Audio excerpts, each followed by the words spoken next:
Hello and welcome to Daily Politics, reaching you from Trust TV here in Abuja.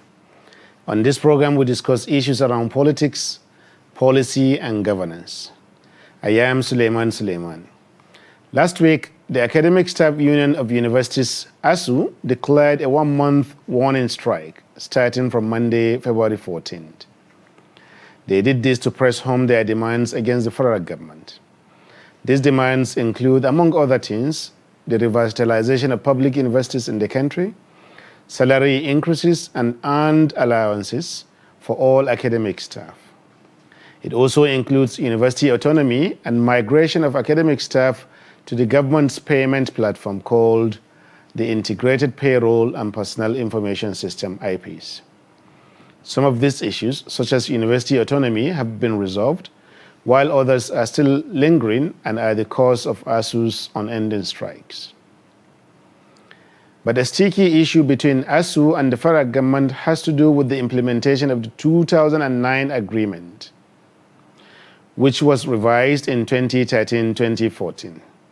This agreement requires the federal government to provide funding of up to 1 trillion naira to the universities in 5 years. That is about 200 billion each year. But so far, the government has failed to implement this agreement, nearly 10 years after. But maybe the money simply isn't there. Or maybe Asuu's demand is not realistic. Or maybe the government is not waking up to its responsibilities. Or maybe Asuu are too rigid. Which is which? We don't know. Meanwhile, research shows that Asuu have gone on strike a total of 16 times in the past 24 years. That is approximately one Asuu strike every 18 months, for a combined total of 1,500 days. And we're still counting.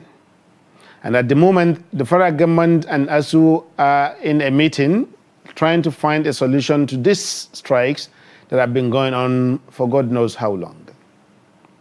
So tonight, we're asking, what is the real problem with our universities? Why are our universities short every once in 2 years? Are strikes the only solution? I have with me to discuss these issues Malam Yusuf Zango, who is former editor of the news agency of Nigeria, NAN, and currently consultant editor and member of the Daily Trust editorial board. You're much welcome, sir. Thank you very much. Thank you. Also with me is Honorable Ibrahim Bello Rigachikun, who is former House of Reps member representing Igabi Federal Constituency, Kaduna State. He is also a legal practitioner. You're most welcome, Honorable. Thank you for having me. Thank you. But before we go straight into the program, we'll take a minute of break, and then when we return, we'll go right into it and discuss all these issues. Stay with us.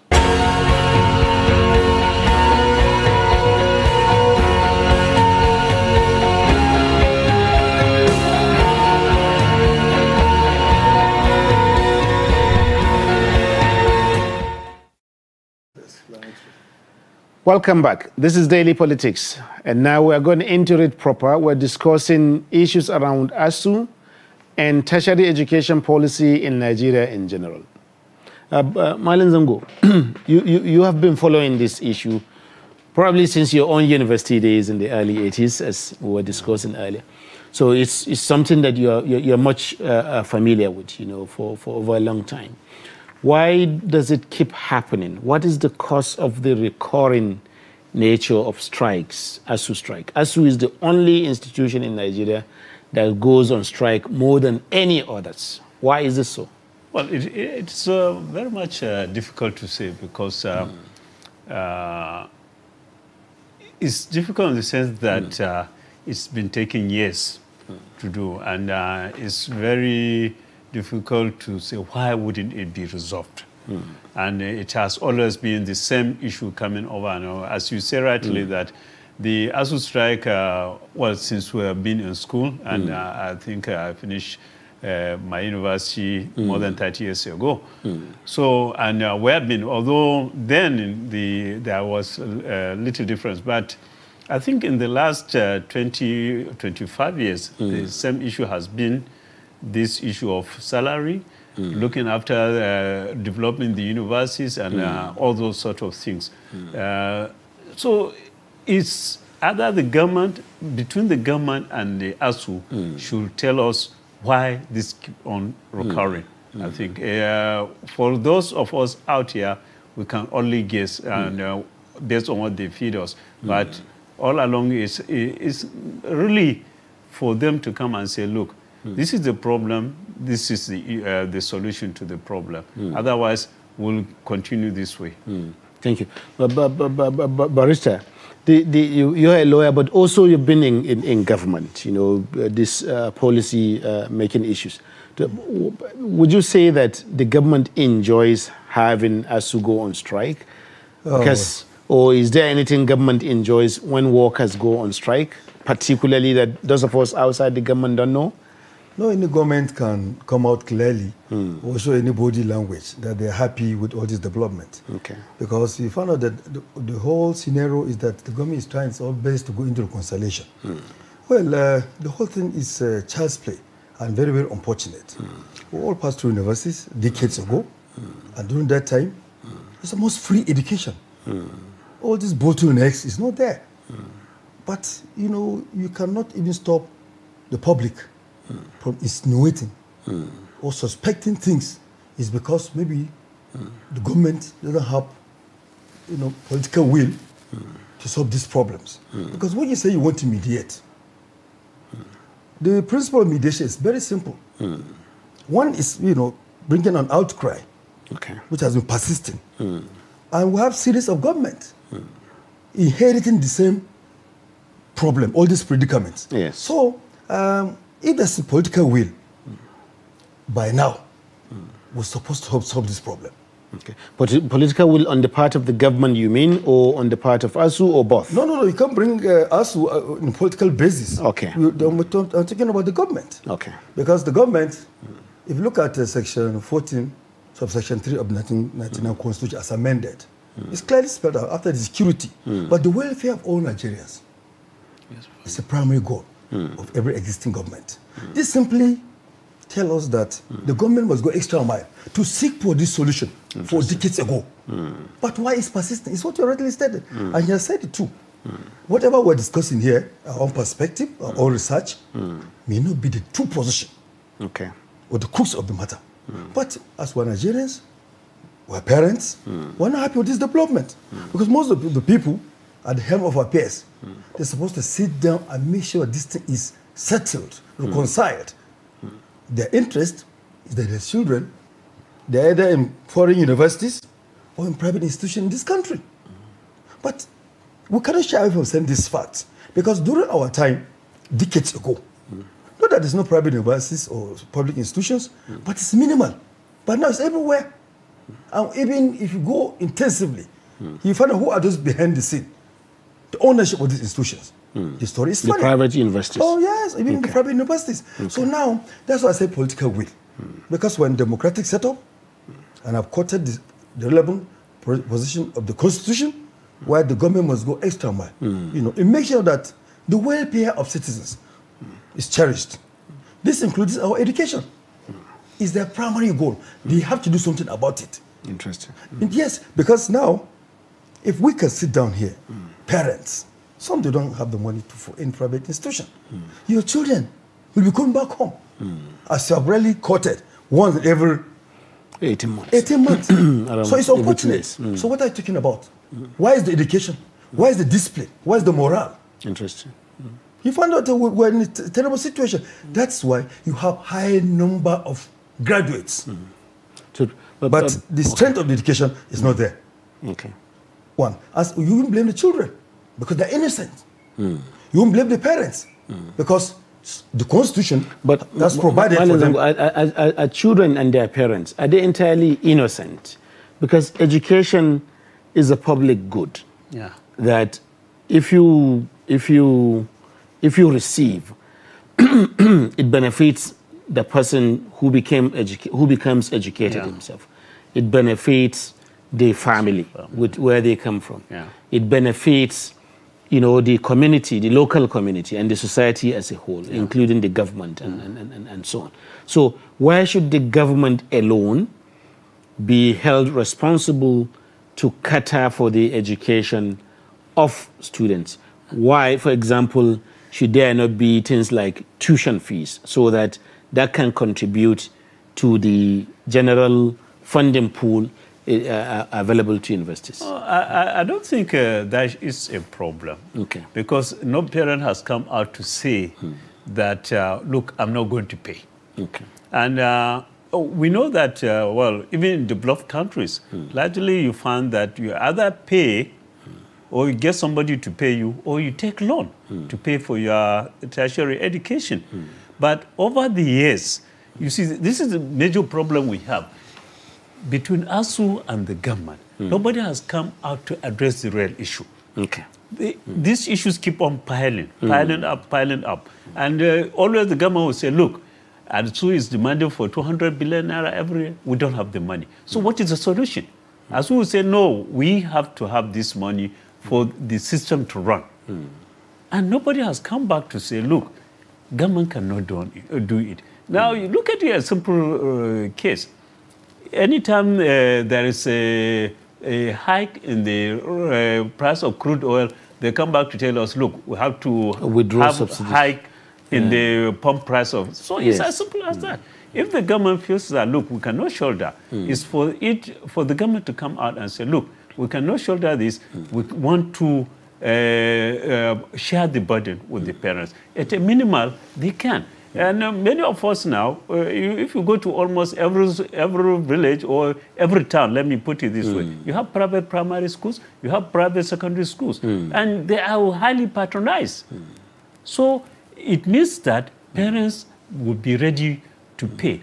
And let me give you an example, is that in a secondary school, you find that what a parent pays is almost twice what you will pay when in a tertiary institution. So it means that a parent can pay. But the problem is none of them has come out to tell us, look, this is the problem, and this is our suggestion to the solution of the problem. So I see this cycle coming over on and on and on to God knows when. And because we have been on it for minimal, you said 2009. Yes. And we are here to 2022. Yes. How many years? 13 years at least. 13 years. So, and that's just one agreement that they have not even implemented up to now. Yeah. So which is another issue. What sense, as a lawyer, but what sense does it really make? To insist that somebody should implement an agreement that you had 13 years ago? Because it is possible that many of the parameters within that agreement may have changed.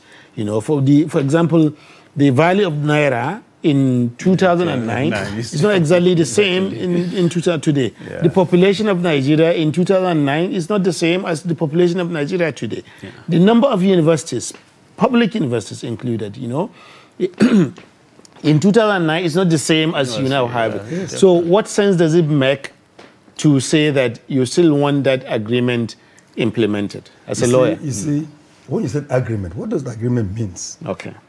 An agreement is simple, a kind of agreement or arrangement or acceptance between me and you. Okay.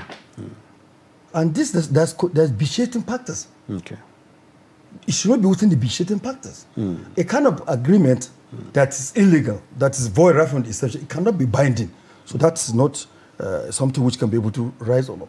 But and based on what is happening now, you see, there's a deceit in my perspective. Okay. Something is wrong somewhere.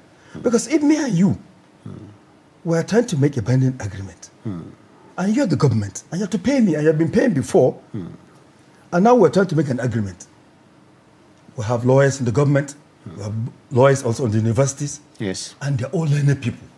Elites, don't use that word. So are you trying to tell me that all this agreement has been there for decades is ambiguous? It's not ambiguous. If it is ambiguous, and what are they coming to tell us that we cannot be able to explain here? That something is wrong, because we at this forum, we're only explaining based on the stories, the hindrance that are talking about. Yes. But inside the whole thing, there's something which is ambiguous, and they know better.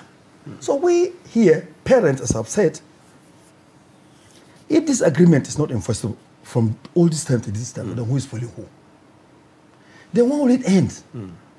And as Zango is rightly stated that even parents are ready to pay, you don't know the reality of things. What is the position of the economy? Can the parents afford to pay? Okay. That's why now the private institutions are settled. They don't go on strike. But it's Nigerian parents that are taking their children to private universities. Yes, there's no law that provides them not to take their children to private institutions. Okay. There's no that law. That is why, that's one of the reasons why even the Constitution provides, give us the legislative arm of government. Where when there's public outcry, when there's kind of issues, the Nigerians have the right, they are the representatives from the National Assembly to go through this kind of thing. Nigerian law is not the divine law. It's a man-made law. It's not just amendments. So now the National Assembly, our representatives, they look at these kind of issues. That who is pulling who? If me and you, our viewers here, we don't have any opportunity to know the realistic, the real thing behind the Asuu and the government, then the National Assembly must do it. Okay. They have to call them, look, tell us the whole truth. Because public domain, the whole thing is ambiguous. They know what's happening. Now, okay, tell us what is the situation.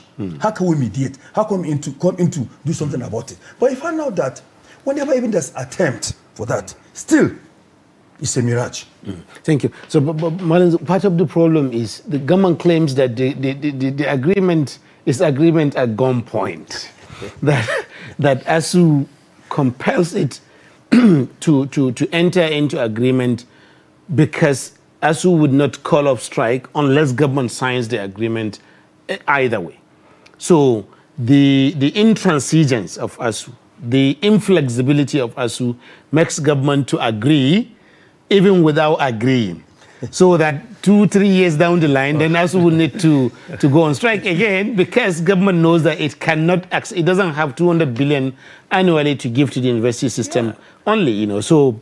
I think, well, it's just funny for both sides. Yes. Both sides. Yes. I know, you know that I'm being forced to do that, and you are forcing me to do it. All of us are just jokers as far as I'm concerned. Certainly. But in any case, I think even at that, if I agree that I'm going to give you 10 naira, then you force me to. At least I can say, okay, now I don't have this money, take 5 naira. At least I will buy time with that.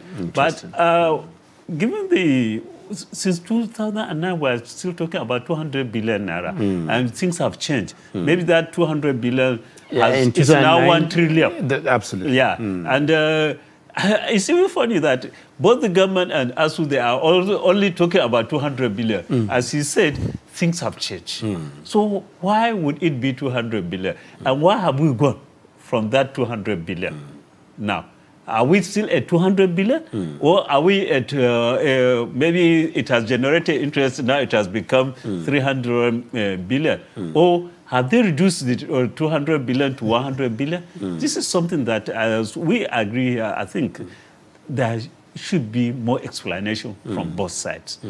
There should be more explanation so that at least even if there is somebody to intervene, that person will know from which point to intervene. Because as at now, it's very vague. Asuu is holding to its own, and government is saying, look, you must implement this. Government is always telling them that, look, we don't have the money to do it. So why is the meeting point? Whatever it is, at least if they cannot do it, I think one of them should take the other to court. And maybe at the court, a judge will decide. Maybe rather than strike, going to court will probably will that help us both as a lawyer and as a member it will never help and someone in government? No, yes. it will never help the situation. Because when you talk about legal process, only God knows the time when the court will determine that situation. And children are stranded at home.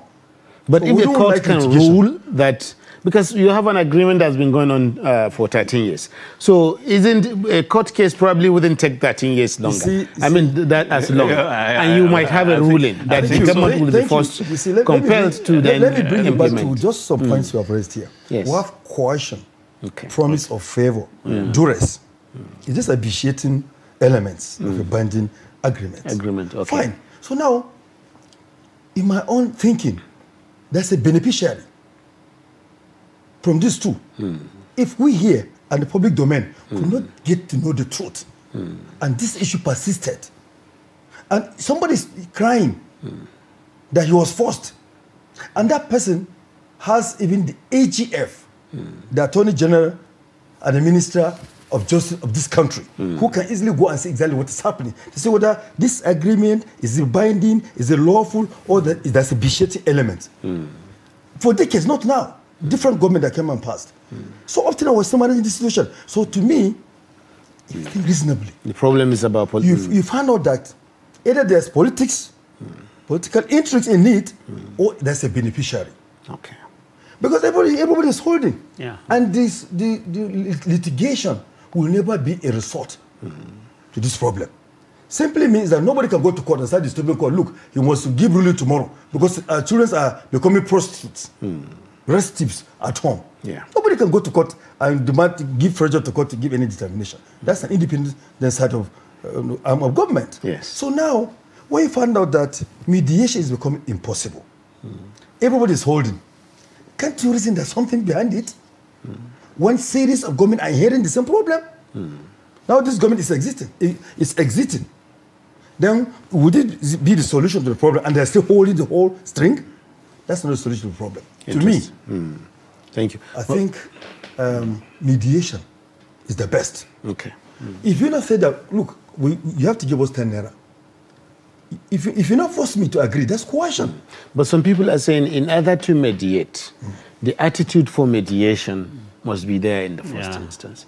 And that strike is not a mediation, it's not an attitude for mediation. It's a confrontational attitude that is more suitable for the years of military in Nigeria. And yet, if you speak to university people, they will tell you that the only language government understands in Nigeria is the language of strike. Therefore, strike is the only answer. It's the last alternative. So how do you address the situation this kind of merry-go-round? Is unfortunate. Yes. Now that strike becomes an only instrument, only machinery, only way to confront the government because there's no political will. Okay. The government is not supposed to be forced to do this. They have to come and put everything on the table. Look, you need this money. And this money is legitimate.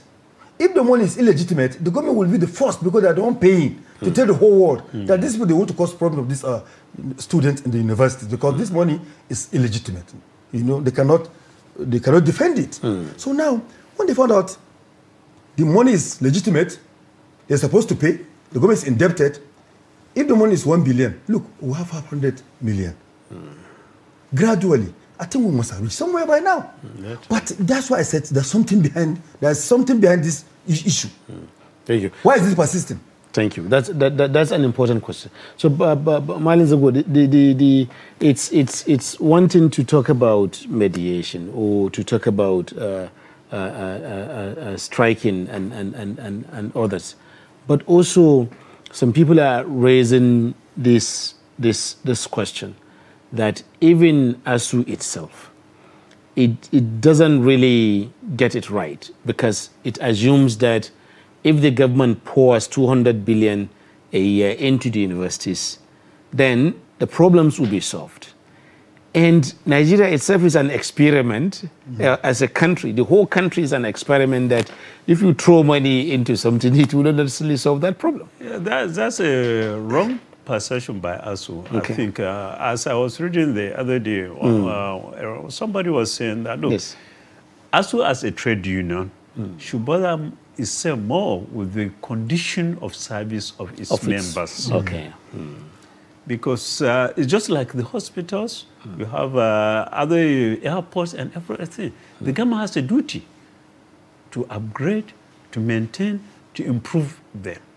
So do we hear the aviation workers saying, look, the airports are... Because government must upgrade those airports, otherwise it will not work. They can talk about, look, necessary instruments are not there, please provide for us. This is what we expect Asuu to do. Look, the article I was reading made a very good revelation. He said for a lecturer, for a graduate assistant to become an assistant lecturer, he has to go for a master's program at his own expense. Mostly, yes. And if he doesn't, it means that he's not going to get promoted. So, and how does he pay for that master's? So if he doesn't have the means to pay, he will never be promoted. That is something that Asuu should bother itself. And it goes on like that. Now, what happens in terms of the facilities, in terms of maybe we don't have a chalk, we don't have dust, we don't have... These are basic issues. But, and as you said, money does not solve all the problems. Okay. And over the years, if you repeat the same thing and you are predicted, people will not take you seriously. As we said, the strike is the last resort. And for Asuu, it has become the first resort. And people don't even bother.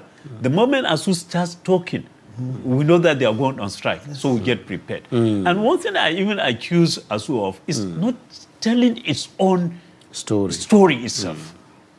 We never had, as soon as the agreement is over, we never hear that, look, tell the public, look, government we agreed that government is going to do this at so time, they have not done. So if anything happens, don't blame us.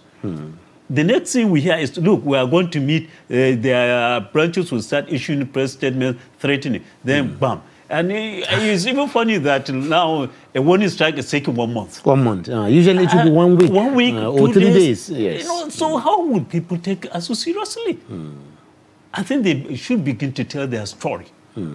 Otherwise, nobody will, they will lose Most sympathy. people may not even know they have lost why they are even going why to they strike are even going in to the first place. And as now they have lost sympathy of the parents, they have lost sympathy of their students. Definitely. Thank you. So, Barrister Ibrahim Bello, one of the issues that the Asuu, cite as part of unwillingness or unseriousness of the government is the salaries of legislators and politicians in general.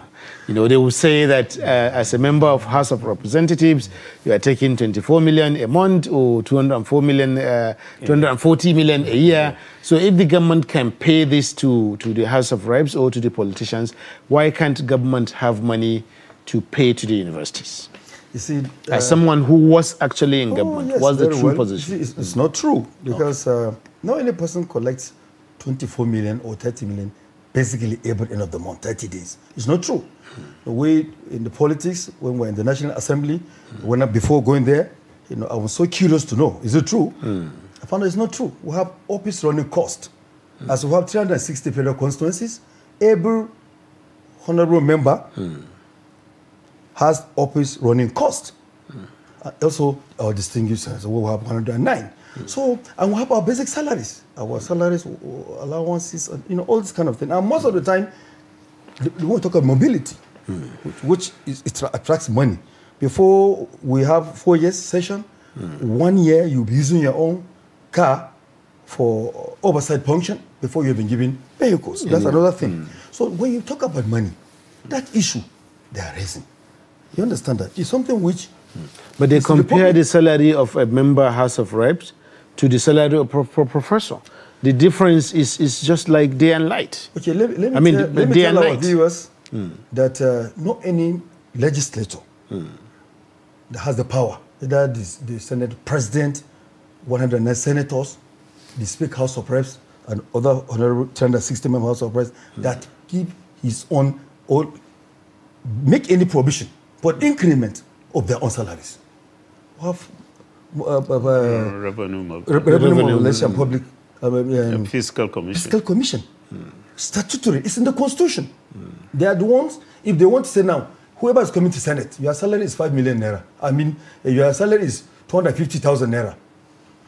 The position of our democratic setup is that nobody will compel to be in politics, to be aspire for Senate, to even go to National Assembly. So if you so think you can go, take that meager amount as a salary, be good Nigerian, since we don't have money like before, and work, fine. So now nobody should blame the members of National Assembly, because it is the Constitution that brings out the Fiscal Commission, Revenue Mobilization Fiscal Commission, and they don't take care of all our remunerations. So not any member of the House either can reduce or increase 1 kobo from what they're giving. It's an executive processes.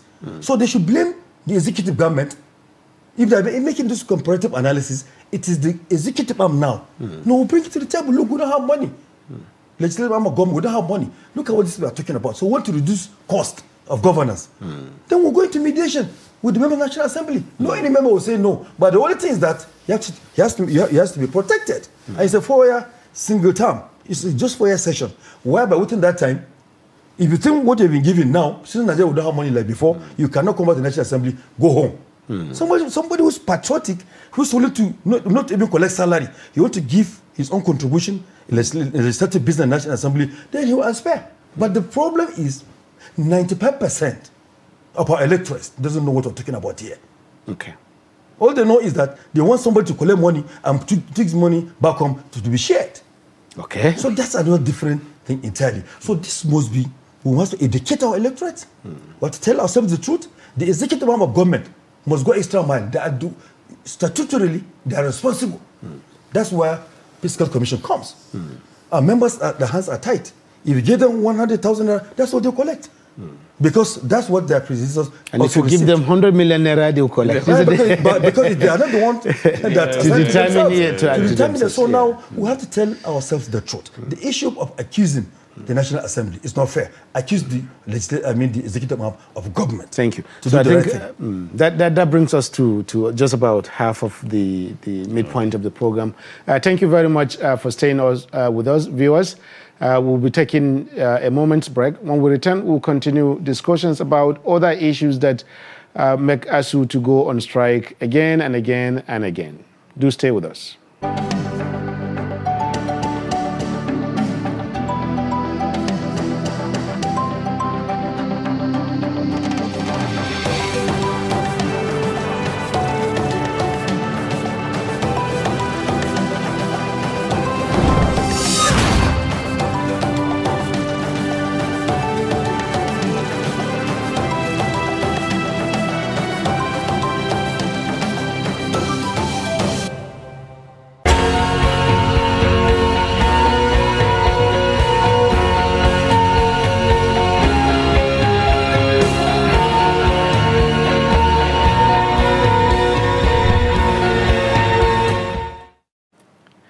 Welcome back.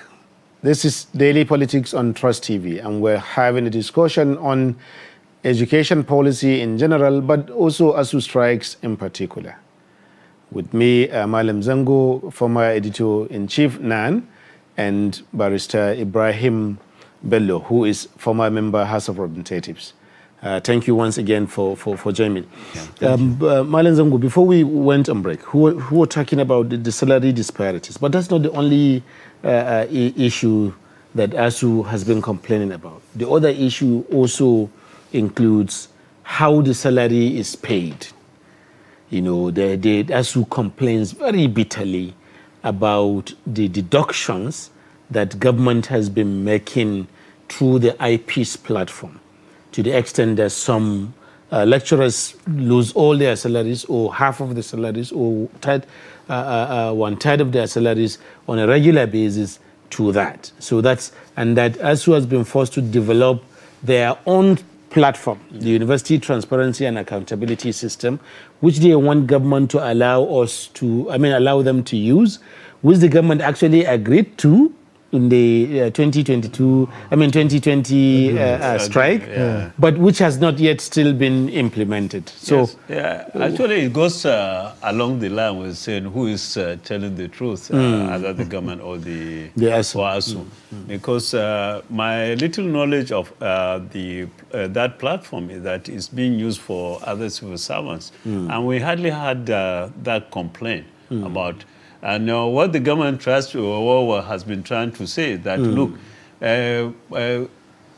the salaries were not being deducted properly because there were so many things which they were supposed to give to government or pay to the government or other associations there, which formerly they were not being, it was not being deducted. Now, I think also the government is wrong in the sense that, look, if Asuu developed this system and you agreed that, look, we're going to, and you subjected it to your internal assessment, I think they gave it to NIDA to do that, and they say, okay, we're going to do it. Why not deploy it and see whether there will be any difference? Improvement. Because the deductions will still continue. because the Asuu platform should provide for those deductions, which like tax, NHIS, maybe, and other issues. So why wouldn't you allow this to continue? So allow it to be deployed so that you can even prove a point. Look, what you are accusing us of is not true. So even with your system, the same deduction is taking place. So you don't have any argument against us anymore. So I think the government is not also being proactive or being wise in refusing to deploy that. Since they said, okay, bring it, yeah, we are going to subject it to our test, which they have done with NIDA, and what is holding them back? I think in that regard, Asuu has a point. That's all right. But is it possible for government to, Honorable, is it possible for government to then have one policy for the rest of Nigerians and civil servants, and then another for university teachers separately? Since the problems that Asuu are having with IPs, other categories of workers in other sectors of the federal government are also having it. So would it not amount to favoritism or something like discrimination against other categories of workers? See, if the whole thing is that the government must do the needful. Okay. Make intensive research to find out the processes, the mechanism used in civil servants. You know, will it be workable if implemented, or to bring sanity about all these kind of strikes, taking that kind of, the whole of that process down to the university institutions. They're supposed to make that kind of research. So that if they make intensive research, you understand, if they employ it to not work well, to create more problems, all this kind of drag they're dragging now wouldn't have come into play. But they just implement, and now some are the receiving end because they're not used to it. The whole process is strange to them. And they give their own option, this is what they want. And it is not mediated. So all in one, you see, the whole idea is sanity in our educational system. Let the Asuu and the government put Nigeria and our children in the front. Forget about all these kind of borderline issues. The way things are going, when will this thing be solved? If it survives decades, when? That's why I said I'm suspicious that there's a beneficiary, that something is cooking somewhere. So who could be the beneficiary? It's could it be government? Invisible issue. Okay. Why? Because me and you and the viewers, as far as we're not Asuu, to know the crux of the matter, what has been discussed, you know, extraordinarily. Then what can we say about it? We're only speculating, giving our kind of perspective and views. But they know the solution of the problem. That's why I said they should look at our children, the institution, you know, both the government and the Asuu. That's the only way they can mediate. Because the moment they're holding, each one is saying that he's right.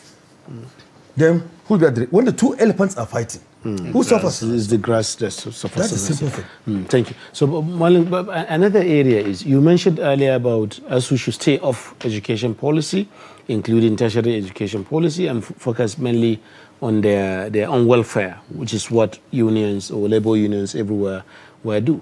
But there's also consideration about internal policy within universities.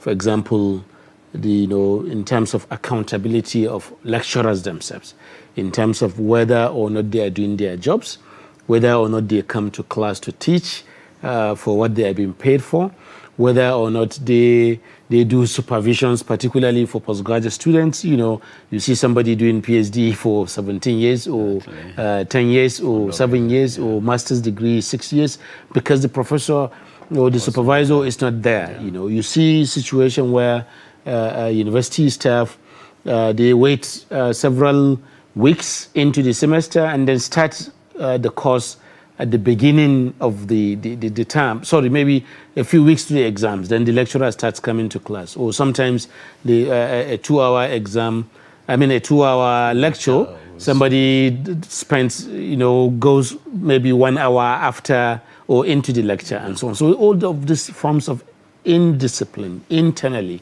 within the university systems. Some people are saying that these are important too, but Asuu don't even talk about them at all. And students don't have a way of raising these issues with Asuu.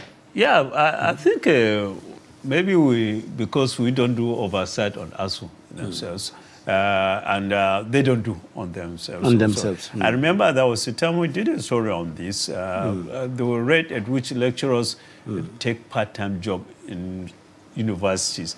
I think at a point the National University Commission came out with a policy that a lecturer cannot travel more than 200 kilometers from his school. From his own, which is long enough. Yeah, which actually. is even long enough. So in a situation, you find that almost all of them got engaged in that kind of thing. Somebody from Abuja will travel to Sokoto to deliver a lecture. How can he do that? How can he ensure that students understand? Because if he goes today, he will be, the lecture will be tomorrow, and he wants to come back the next day. How would he give assignments? Exactly. How can he supervise any project? And his students in his Abuja students he has students in Abuja. And you have so many. And, you know, so over time, honestly, lecturers are losing their self-respect. Interesting. I believe that the way we respected our lecturers is quite now different from is quite different from what is obtaining now. You find that students know that if they miss a lecture or they miss a test, all they need to do is maybe go with 5,000 naira and everything is done. It's true. Is it that bad? Let's be frank with ourselves. You know, so that's something we never knew. Because at our own time, we took our lecturers to be our parents. Yes. Honestly, uncles. Even at universities, we respect them. Because we know they were always there with us. And they were our first contacts. Because some of us travel hundreds of kilometers to the university. They were far and few. So you take the lecturer to be your dad. So if you have a problem, you go there. If you don't even have money, you go. Some of them will give us money. But not now they receive. Interesting. They sell handouts. They lose respect. I think it's high time that Asuu came back and look at it and assess themselves. Look, can we go along this line? What is wrong with us? You know, I know Asuu is just a labor, you know, it's not a professional, you know. But at the same time, I think they should do an internal search and see how they will get self-respect. It's very important. It's important for our education because if a child doesn't respect his teacher, I don't think he will agree or he will be amenable to what the teacher tells him and internalize it. Because if you don't, if I come to tell you something and I want you to accept, you look at me. I can't come from a beer parlor and tell you not to drink. Absolutely. So the same thing, if the lecturers are engaged in this and we had a problem with sexual harassment and all those kind of issues, so how do you expect the students to respect them? Interesting. So I think it's high time that Asuu just came in and said, look, let's do a soul-searching, internal searching, and not just to be defending any lecturer, no, that doesn't help them, honestly. Okay. Barrister Ibrahim Bello, there's another dimension to the internal issues within the universities, which is at the level of management of the universities. In a recent report, the ICPC showed that there's quite a lot of corruption, you know, and mismanagement of resources within universities. You know, it was mentioned in many universities in the country, you know, including some of the leading universities that you would have heard of, and the amounts were in hundreds of millions of naira, 600 million, 700 million, you know, in some cases even 2 billion, 2.1 billion. In 1 year, within a year's review, gone missing that cannot be accounted for or inflated in contracts and things like that. So, but people are saying that government is actually pushing money into the universities already, even as we speak, but there's no accountability within the universities or within university management themselves. Could that be part of the problem? Oh, yes, it's a problem, but if you read Section 208 of the Constitution, as amended in 1999, that brings the immunity. Not any institution in this country, either a lecturer, professor, a PhD holder, whoever, that is immunized from prosecution. So whoever caught mismanagement with all this data you're bringing, why is not prosecuted? Okay. Since it doesn't have immunity. So, and now, if within themselves, this menace, this issue of corruption is there, you shouldn't have made much noise like this. They should help the government. Because the government cannot be bring out resources and there's heavy mismanagement. And there's no prosecution. Because that prosecution will serve as a deterrent. That is the beginning of sanity in all this kind of institution. Because any of the institution that's from the hierarchy, they are involved and they are investigated, prosecuted, convicted, that serves as a deterrent to other institutions. So sanity will come in. But in a situation whereby, as you are mentioning, so many universities, is at the forum of news, they were indicted and nothing is done. So the others will continue.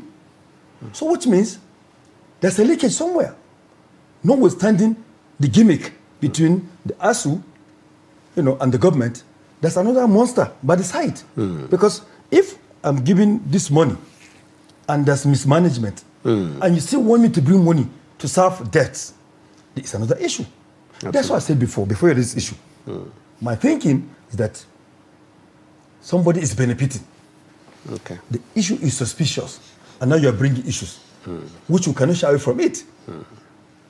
Let the government go extra mile to make sure that they sanitize the accountability of all these institutions. Within investors. All the bad eggs, pretend to be good lecturers or good administrators, they should flush out, investigated, prosecuted. Absolutely. Those innocents should go back and continue.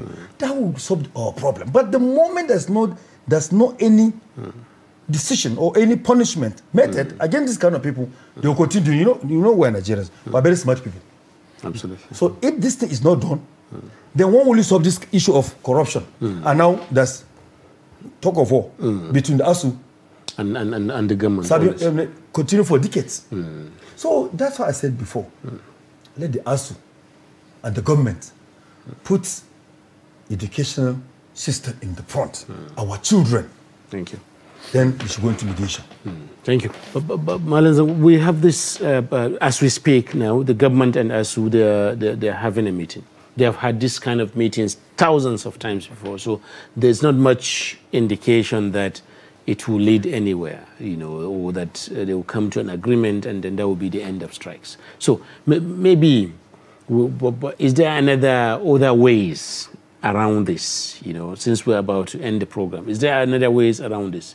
Given that if strikes were working, then would there be need to keep doing them again and again and again? The very fact that you have to go on strike every 2 years means that the method is not working for you. So what other methods can Asuu use to get government to do some of these things they want? I think, as you said, I think it should be very clear to Asuu that strikes don't work.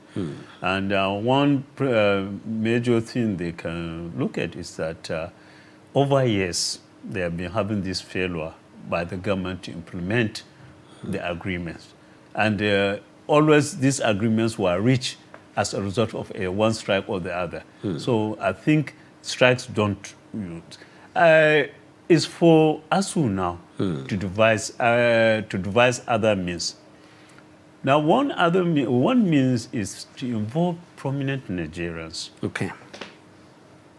Prominent Nigerians to intervene and make clear that, look, these are the issues which we want the government to solve, so that these prominent Nigerians can be a witness.